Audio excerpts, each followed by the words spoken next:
Hey, Rollersteaam here with my first attempt at a trailer breakdown analysis video, and I've been seeing other people do like trailer breakdown analysis or trailer breakdown whatever with different trailers, and I thought that like since I have like a large emotional attachment to Mirror's Edge 2, and I saw the trailer at a EAZ3 conference, and I was just like, bam, this is amazing. And then when I saw what they said after the trailer had appeared, I was like, my life's made for me, as it naturally is. So I decided that, you know, when I looked at the trailer, you know, a second time through, you know, people uploading videos on YouTube, I saw that there's a lot of suggestion that they've put into these trailers, and there's a lot that you can uncover if you just take, you know, a close look at it. And that's what I wanted to offer today with this video. So, my first attempt at trailer breakdown analysis. I hope you enjoy.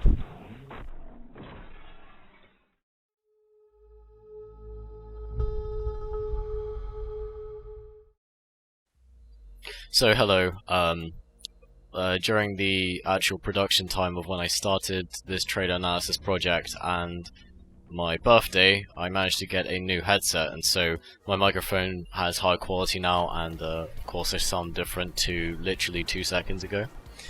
But this is the context part of the trailer analysis, where I'll be talking about the game's title, probably the time that it's been set in, and other important information that may be misconstrued by certain people when they're talking about this trailer and trying to avoid speculation.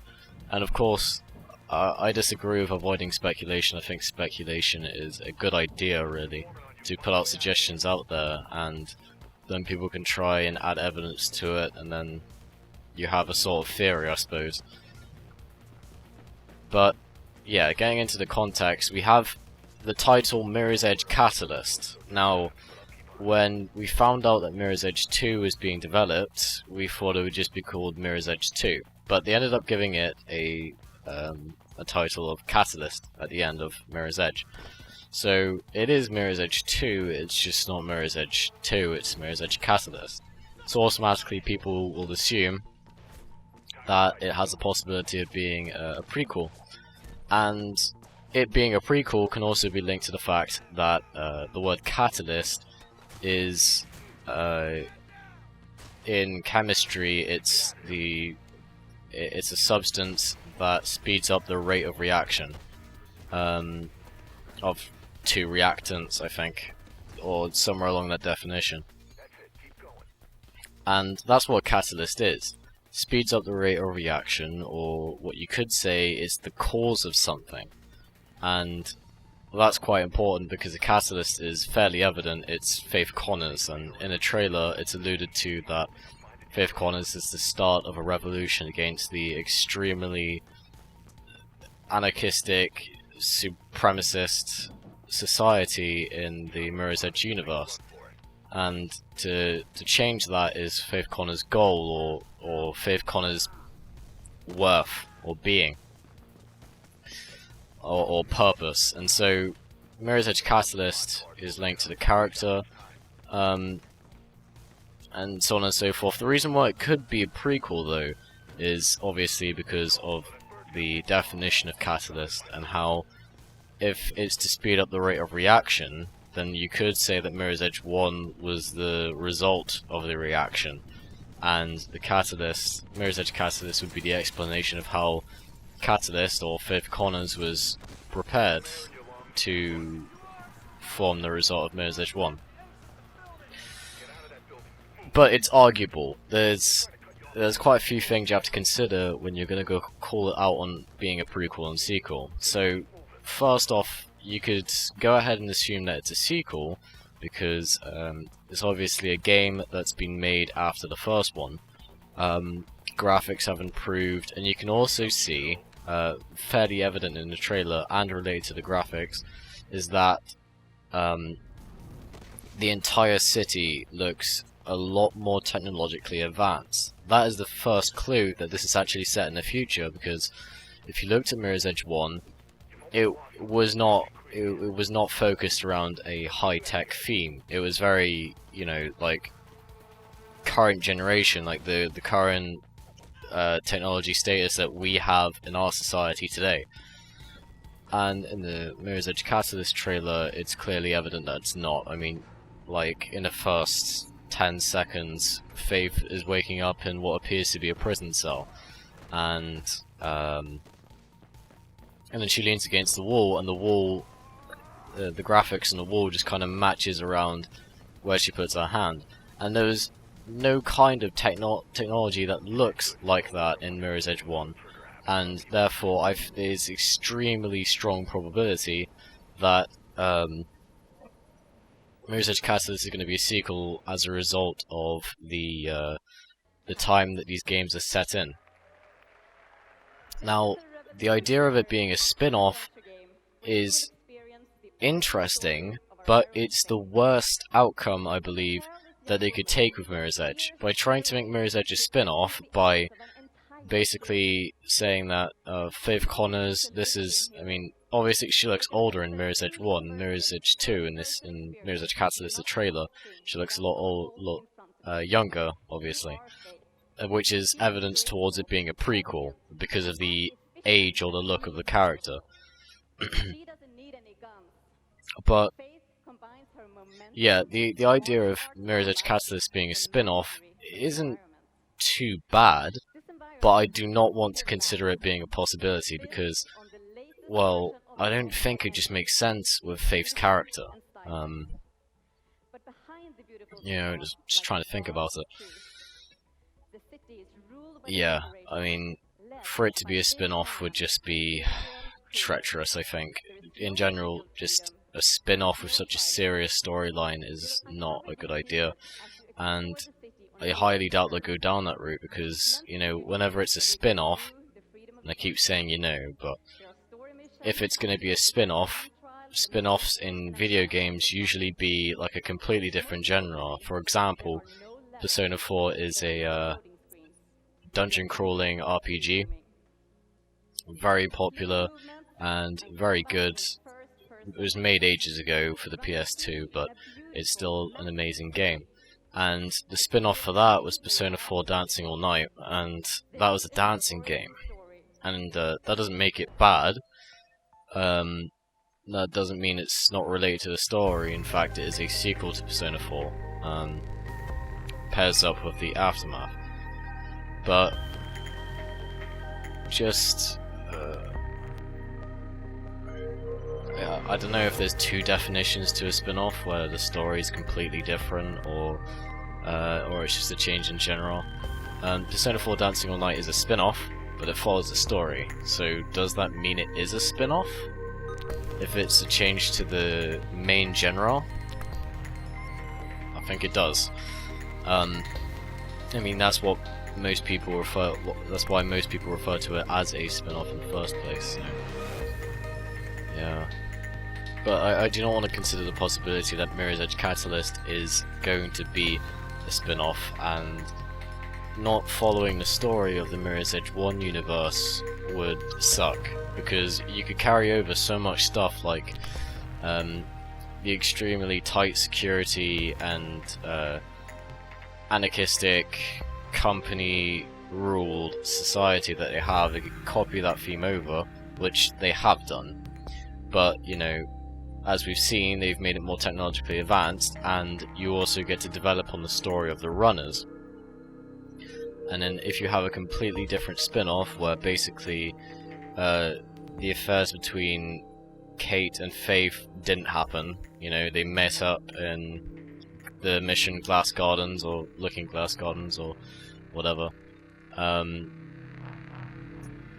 or they reunited after Faith basically jumps her out of the prison convoy and rescues her. Not having a continuation of that story would suck. So the theory of a spin-off I just want to completely disregard. It's not worth it, in my personal opinion. But what I want to try and disprove about it being a prequel or a spin-off is that, I mean, it being technologically advanced is obviously one of the biggest frontiers in regards to proving that it's a sequel, is the most likely theory. but also I reckon Faith looking younger is just as a result of the improvements to graphics in the game, and that's what I want to put it down to, really. Also, what you'll be able to see later on in on our trailer analysis is that there is a group of runners that appears to be the hideout for the runners, and Faith is there, of course, just sort of wandering around. So that means she's reunited with the group of runners that has otherwise gone, not gone missing, but was taken down by Kruger. And this is quite interesting because there's concept art for a whole group of runners if you look in the extras for Mirror's Edge 1, which I may actually fetch and then, you know, display here or sometime later. Probably during the runner section of the trailer analysis, obviously, but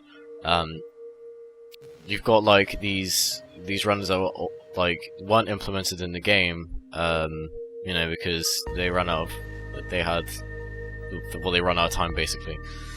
Lots of files you can find with the Mirror's Edge level editor show that they definitely did run out of time, because you can see these pretty amazing things that they were designing. That's DICE for you, you know. EA are terrible publishers. But enough about that. They gave us Mirror's Edge 2, so I'm pretty happy. Anyway, there's not much I can really say in the context now that I've addressed most of the points about Mirror's Edge 2's title and the time it was set in, you know, whether it's a prequel or a sequel, and that's about all the context I can offer, really. So let's move on to the analysis.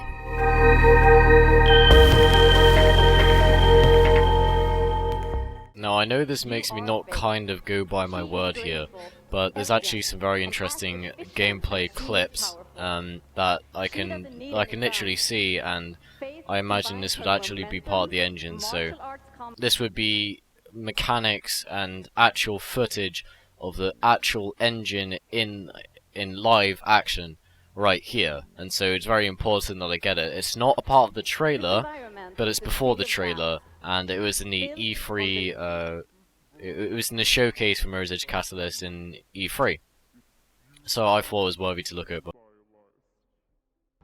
But behind the beautiful facade. Okay, so we've come up to one of our first little points that we need to look at here. Right now we're seeing, I don't know, I think it's concept art. It doesn't actually look like art, it looks like it was rendered in-engine here. But you can see that Kruger from Mirror's Edge 1 is now renamed to just Kruger. They probably did this as a, so it's just like a shorter name, and it's more aggressive and more memorable that way as well. Even though PK and Kruger was very easy to remember from Mirror's Edge 1, Kruger definitely sounds more dangerous. And then, as you can see in the top left here, what are these flying drones? And it appears that in Mirror's Edge Catalyst, they're going to be putting some heavy focus into the surveillance theme that they were trying to convey in Mirror's Edge 1, where they've got these, like, what appears to just be huge surveillance drones, or maybe small, it just depends on the perspective, which Kruger is literally surveying the whole city, not just through CCTV and cameras and all this weak stuff. I mean, oh, they weren't necessarily weak. When you go to the PK training facility, you do get to see, like, part of a huge amount of surveillance of the whole city. You even get to see areas that you've been before in past levels. It's quite an amazing level, that one. And then you have to fight those runner blues. Really fun level and very scary when I was, you know, like 11 or 12 on my Xbox 360, just basically pooing myself. Yeah, where was I going at that? And yeah. Like the dark truth. The city is ruled by the corporations, led by this man, Gabriel Kruger. So I think I've just gone ahead and answered my own question here, but yes, the name Kruger is linked to the main villain, Gabriel Kruger. So the possible link that I mentioned in a little the title while I was speaking in the previous inspection, it turns out that it does have a link to the main villain, and that would in fact convey the theme of a dictatorship in conjunction with the anarchistic anarchistic city. So, with the name being shortened from Piladello Kruger to just Kruger, it almost signifies that everything is just controlled by one leader and one part of the name, and this sort of just singular sort of absolute control, like Puritan control, that obviously Gabriel Kruger over here has taken. So let's actually look at the character design here, because I think DICE has done a really good job at conveying this character. Throughout the trailer, you will actually notice that he seems to actually look like a rational guy, and he doesn't seem like one of those officey types, or well, I don't know what officey types means exactly. Like, how do I describe that better? He's not one who sits back and doesn't get his hands dirty. You can see that in the trailer, he's up there with the action, trying to deal justice, which means that this guy is most likely, number one, rational, and number two, rational to the point where it doesn't go against his own ideals. So you could say that this guy definitely looks like a dictator. And that would be of this city, of course. So those are two observations you can make immediately. And he doesn't seem too unreasonable. I mean, you'll see this throughout the whole trailer anyway, and we'll expand on the character as we go on. But you can see that DICE seem to have nailed this design. So he has, very very nicely combed hair, and it's black hair. But he's very old, obviously, like in his 40s, 30s, 40s. Aged, he looks just aggressive most of the time, but as you can see with his right hand and the watch that's actually on his arm, on his wrist rather, and he's kind of holding his little overcoat, you can see that looks quite classy. So immediately you can see that he holds a very strict posture or stance rather, and he's just presenting himself to the camera. So this is probably most likely concept art as well. So right there you can see that he's most likely classy, and he's rich, obviously. I mean, how does he own Kruger otherwise? So he's rich, classy. You don't get to see much of the watch on his wrist there, but it's there, and it, obviously conveys the image of him being very rich guy, wealthy, and possibly even uncaring for others. And then you see that he has a black suit on, so black, obviously, everybody knows what black conveys, but it's, the contrasting black and white, so it's very official and, very suit-like. And then you can see with the little piece of paper sticking out in his left or right overcoat pocket, it'll be right if you're looking from our direction to him. And that's just coming over the top, which also adds to the look. And the top button of his shirt is also has also been done up.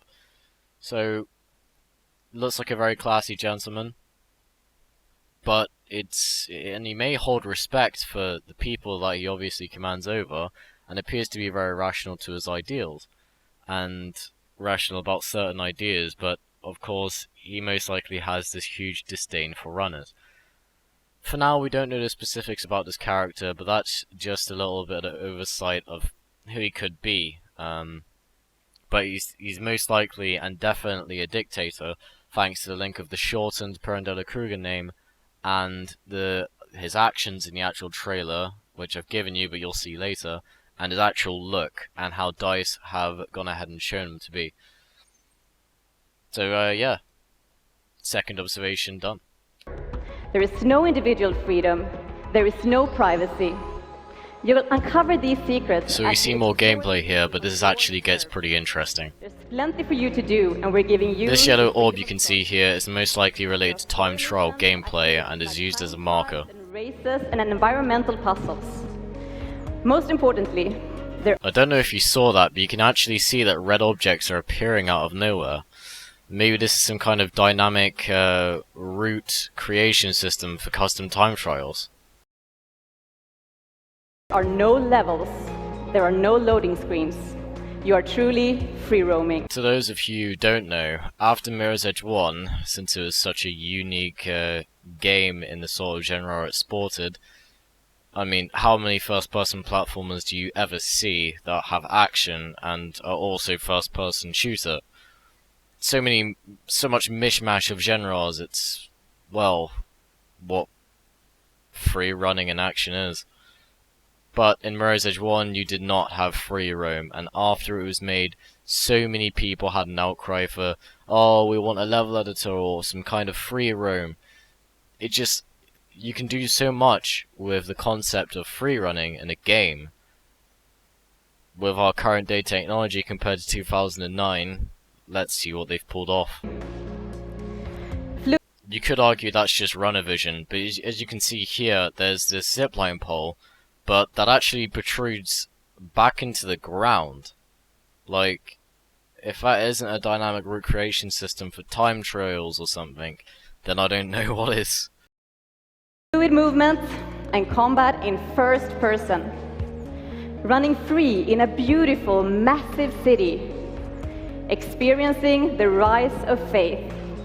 This is her origin story. This is her origin story. This is her origin story. So I only actually just caught this when I was rewatching some of the editing I've already done. This is her origin story. If that's what the Swedish woman actually said, then this may actually change everything. Or at least change a lot. You know, in the context, if you even watched the context, and I hope you did, where I was mentioning what kind of game,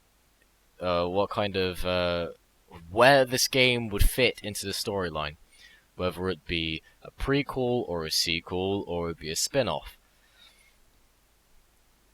It's very clear that the possibility of a spin-off is absolutely off the table, so that's a good thing, and I'm pretty sure any writer with a brain would not create a spin-off. But it looks like they're trying to allude to a prequel. If it's our origin story, this means that this would be before the runners were being taken down, and that theme of surveillance, which was expanded on in the intro in Mirror's Edge 1, or introduced in the intro of Mirror's Edge 1, which I don't know if many of you remember, but if you create a new game, it'll always show. And then, like, the intro was like, this city used to pulse with energy, dirty and dangerous, but alive and wonderful. Something like that, and that's what Faith says in the intro. I don't know how I remember that, but that just goes to show how iconic it was for me back in 2010, you know? A huge influence on, you know, the kind of art style that I like and different stuff like that. But anyway, that's differentiating too much. So it appears they're going to go for an origin story, which will explain her past and which will also provide an explanation as to why she looks younger. But this does not provide an explanation for why Perendella Kruger is now shortened down to Kruger, and also why they are hugely more technologically advanced than in Mirror's Edge 1. Like, they have all this advanced outfits and looks. They look more dangerous. They look like futuristic cops. There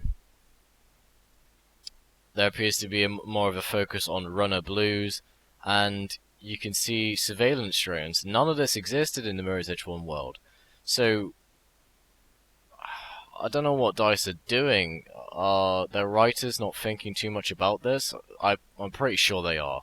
I mean, at the end of the day, they are creating a game. They will put a lot of their love and care and attention into it.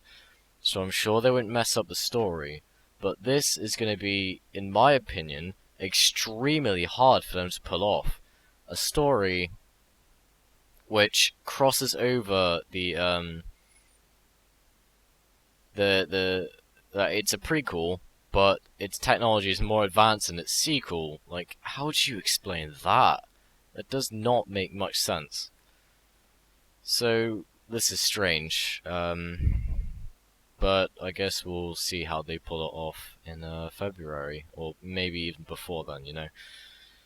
But yeah, continuing on. And for those of you here at E3, you can come by and play it for yourself at the EA booth. Here's the world premiere of Mirror's Edge Catalyst, captured fully in engine. Oh boy, so here comes the meaty part of the analysis. 2016.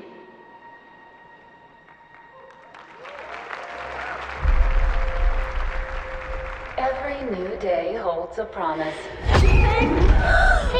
Very short section of the trailer shows Faith's past, where she was running away from her home. This looks like she's running away from some kind of laboratory or something. And this links in with, in Mirror's Edge 1, on the level called Boat, where Faith's past is expanded on, and also in the intro to Mirror's Edge, Faith's past is expanded on as well, and how she ran away from home and she was left behind by Jackknife, which I may be misconstruing this, but it was her brother, or not even her brother, maybe her father, I'm not sure, but, you know, Jackknife was alluded to. Anyway, continuing on. You can waste it, or spend it advancing yourself. Very interesting here. We can hear a robotic voice, and you can actually see Faith get up from her bed, but she's wearing an orange jumpsuit. And the robotic voice is saying, you can waste your life or something, or you can enhance yourself, or advance yourself, not enhance yourself, advance yourself. So the next bit that's about to play is going to give us a very interesting perspective on things. A productive employee is a happy employee. A productive employee is a happy employee. And then we see Faith get up from her bed in an orange jumpsuit. And if you didn't actually recognize earlier before I was talking, there was some kind of an alarm that signified for everyone to get up. This is absolutely 110% a slave camp. And the way it works is that they probably arrest runners, or just arrest anybody causing trouble for Kruger in general, or whatever they deem to be negative persons that do not contribute to a society. They're put into slave camps and are forced to contribute. And they call them employees, and they are basically not mind-washing, brainwashing them into believing into this mentality where, until the point where they're basically rehabilitated, but they're not a normal person anymore. So yeah, very obviously a slave camp here. Of course, the surveillance drone identifying people, as we expected. The announcer talks about a high caste level, more signs of an employee slave camp. And we can also see here Faith is identifying herself with hands against the wall, more technologically advanced than Mirror's Edge 1. And we can also see that the Kruger officers have really high-tech outfits and look more dangerous by miles. Possibly inferring media's grip on the city, probably large, firm grip on the people's thoughts and influences of the runners. And of course, gives the theme of a company, corporate-run city. That's always not run in the people's interests. Personal freedom comes at a price. The villain. And here was what I was talking about when I was referring to Gabriel Kruger's character. As you can see, he's not one of the type of people who steps back and does not look at the destruction that he's causing. He's most likely acknowledging the destruction that he's caused to the city, but he's not viewing it as destruction, he's seeing it as rehabilitation, recreation, managing the city, and doing it as best as anybody would want it, so that there's no more criminals, and everything's safe under their control. And why these people are trying to get in the way of your safety. Can't you see this? The runners are the threat to all people. and you know, as since Kruger follows these ideals, does not feel bad about it, and wants to show, or most likely doesn't even want to show, just shows anyway, that he has this strong character and wants to really show the changes that he's making to the city, that he cares about the city and its people. He's there up front, where with his officers and so on and so forth. And you can actually see the get-up on this officer. It appears to be an improved type of runner. Just take a look at that. It's accented. It's a black, full black suit. Looks like a black sort of biker helmet, but it's obviously not. Probably a more up-to-date runner helmet. It's a black, full black, accented with light blue. Obviously police colors, and it has a unit number on his left sleeve. Amazing, really cool looking character, dangerous. The both of them, you know, the updated runner cop and Kruger, of course, and then there is obviously the runner on the floor that is being kicked in, and we also see the family to the left, who obviously, well, not sure if they're devastated, but are watching, and I'm guessing it's devastated because the mum obviously is not turning the daughter away from this, well, very clear act of violence against runners, and it's probably unnecessary too, because it doesn't look like he's running away, and you know, he's on the ground to begin with. But this is obviously showing off Kruger's hatred for runners. Be wary of policy breakers in our midst. I feel like this picture is pretty important because this shows that Faith pretty much looks like an 18-year-old here. Very young, and that also gives evidence towards this being a prequel, and I don't want it to be. I really want this to be an advancement of the story of Mirror's Edge 1, and they could still do that, and you know, the technology obviously shows that it would be a sequel, but it's looking more and more like it's not, that it is just a prequel. But yeah, she looks 18, very young teenager, so yeah, younger than the Mirror's Edge 1. Faith, are you there? Had a run-in with Kruger, but I got something for it. I'm taking her out.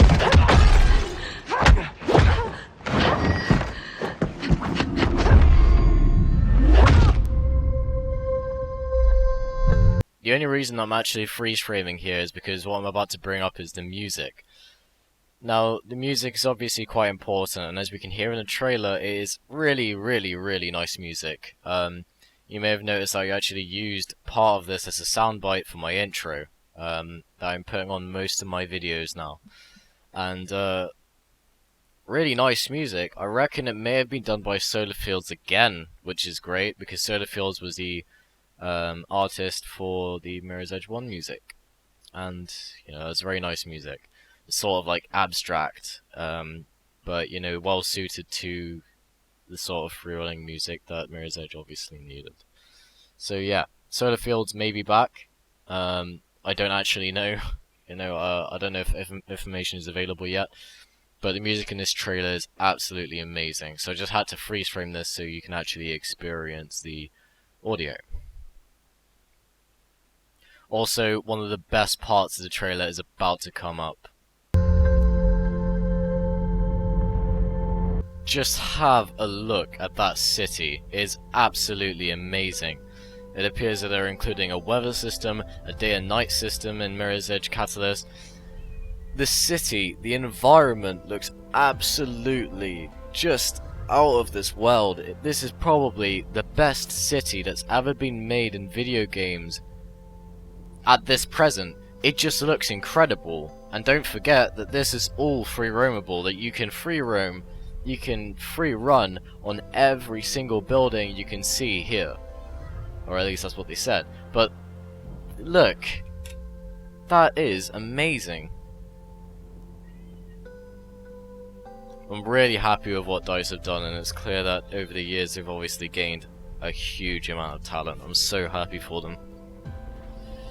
But wow, amazing.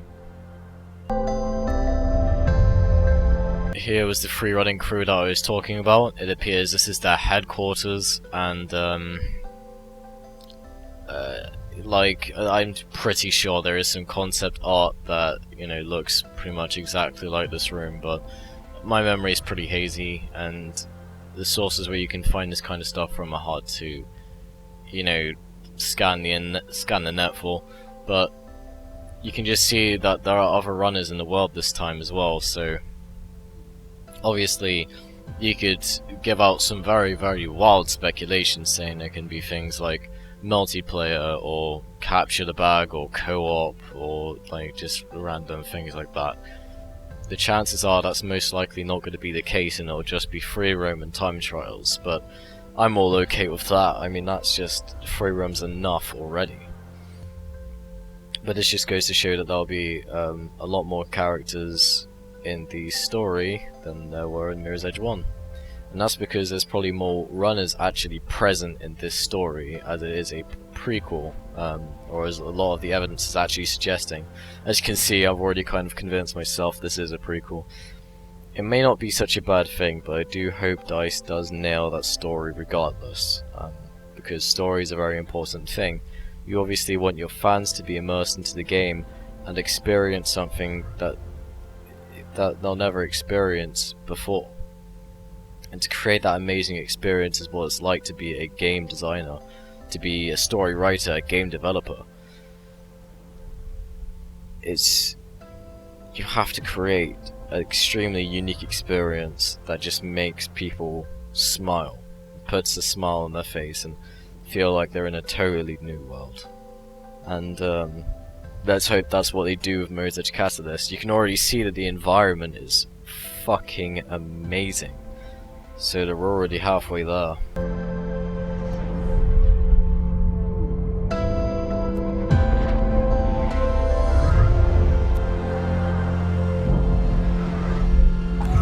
Okay, so this is weird. What we see here is some Spec Ops guy. Literally, I've never seen anyone like this in Pirandella Kruger or anywhere else in a trailer. It literally looks like a cloaker from Payday 2. It has night vision goggles and just full black. It looks Spec Ops. It is terrifying. It puts something into a console, then turns around, and then it just cuts to a scene of what basically is Faith fucking booking it straight out of what appears to be a control room. And then there's it looks like a scientist, but I'll tell you why I don't think it is in a minute. But they're poised on the ground, and as soon as Gabriel says stop her, just books it straight after Faith. And then Faith meets up with the ledge, and obviously cannot jump off of that and survive the fall. But you also get another spectacular view of the amazing city that the designers have crafted. Like, just the lights, everything about it is incredible. But I don't think that is a scientist. I think that is some kind of maybe genetically modified or augmented person. And I mean, what probably happened is that they've tried this idea of runners in the past, and they're like, well, this isn't working against the runners, we have to take our step further. And of course, this is an anarchistic city, Puritan society, or, well, the society themselves isn't necessarily Puritan, but rather just not a very free society in general. And so Kruger, since all cities run by companies and everyone's used to it by now, they've been brainwashed into being used to it and believing that this is their future, what is most satisfying, what will be the best outcome for them. Kruger can get away with anything, and so they could get away with genetically modifying humans, creating augmentations for humans. The person that runs after Faith just looks scary, and even Faith believes that they are scary, so that's why Faith just books it out instead of fighting. Just books it. I wonder what she was actually doing in that room, but that appears to be some kind of main top priority control room, which, you know, obviously Faith found Gabrielle in there. So wow, really interesting clip there. I don't like what's coming, Faith. This city is changing, and not for the better. Unless, of course, we stop it. You, on the ground, now! Go on, girl. Save us all.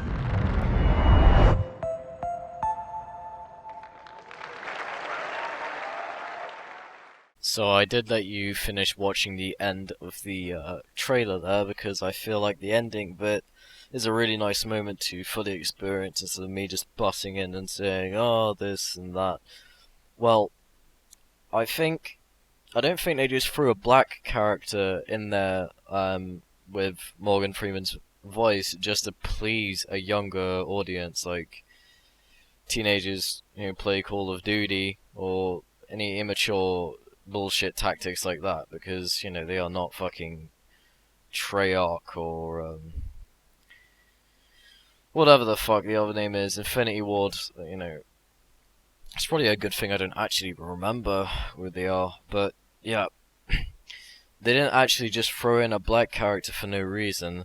What I'm thinking is that after Faith had experienced all the trauma that she had in the past, leading up to her becoming a fully fledged runner in her 20s, looking even just 18 anyway, and now she's tasked with basically saving the world, or not saving the world, saving the city.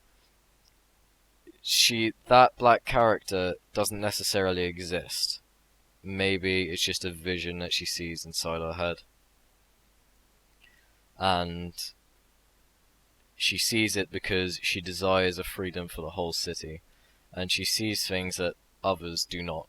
And Faith is the biggest risk taker of all the runners there are. Well, she's obviously a protagonist, and that's one of the reasons why, because why would you want a protagonist that does not take risks? Unless you're playing an RPG action-adventure game like Fallout, really, where you can choose not to be a risk taker, but this is not an RPG. So Faith is the biggest risk taker of all the runners, and maybe, just maybe, that sort of post-traumatic stress disorder is where she has this visionary of a black man that probably represents just the society as a whole, sort of poor, not poor. I mean, that is actually extremely stereotypical, and I'm not saying that he's poor because he's black, because that does not make any sense. I'm black myself, so it's alright. So it doesn't necessarily represent society as being poor, but rather that they are weak and unable to change their future, and that they are more like a crowd of 5-year-olds that they don't really have any power. They might yearn for more freedom and to be free from this tyranny, because they're seeing runners getting kicked in every day, over at the good old slave camp center, whatever you want to call it. And they see this and they know it's clearly wrong, but they can't speak out against it, otherwise they'll get fucked by Kruger. And so maybe of what Faith has observed, this black man here isn't necessarily a character, but is a vision of her mind, and it represents society. He represents society, and the white doves represent the freedom that Faith can gain for them. And then she turns around and she is faced by, well, it's confirmed now that these are runner cops. They are runner cop version 2, pursuit cop version 2, and they look devastating. But yeah, that about wraps up the trailer, and there's nothing else to comment on. I think I've done a really good job with this trailer breakdown analysis, and I've really I've added speculation, but I've also tried to prove my claims, and I've also inferred a lot, and I've given a lot of suggestion. Really happy with what I've done. This trailer does give us a lot of information, it's just that you do need to look at it closely, and that's what I've done. And I hope I've uncovered more information for others out there. It was my first time at breakdown analysis, and I really do hope a lot of people get to see this video, because I did put a lot of work into it. I'm recording these lines at about 4:30 in the morning at the moment on well, it was a Saturday, now it's Sunday. And I was like, after I got my new monitor, I just decided I'd go back to the project I started a few weeks ago and just continue it. And I powered on for about 3 hours now, recording lines, reorganizing clips, creating freeze frames, organizing projects, all in Adobe Premiere Pro. Really an amazing application, really. And yeah, I'm really excited for Mirror's Edge Catalyst. I'm definitely going to be pre-ordering it closer to the February time, really. As I will Fallout 4 as well. Amazing. Super excited, and I really hope DICE nail it. It looks like they've nailed the environment already, and that just looks amazing. And yeah, nice. So thanks for watching, and goodbye.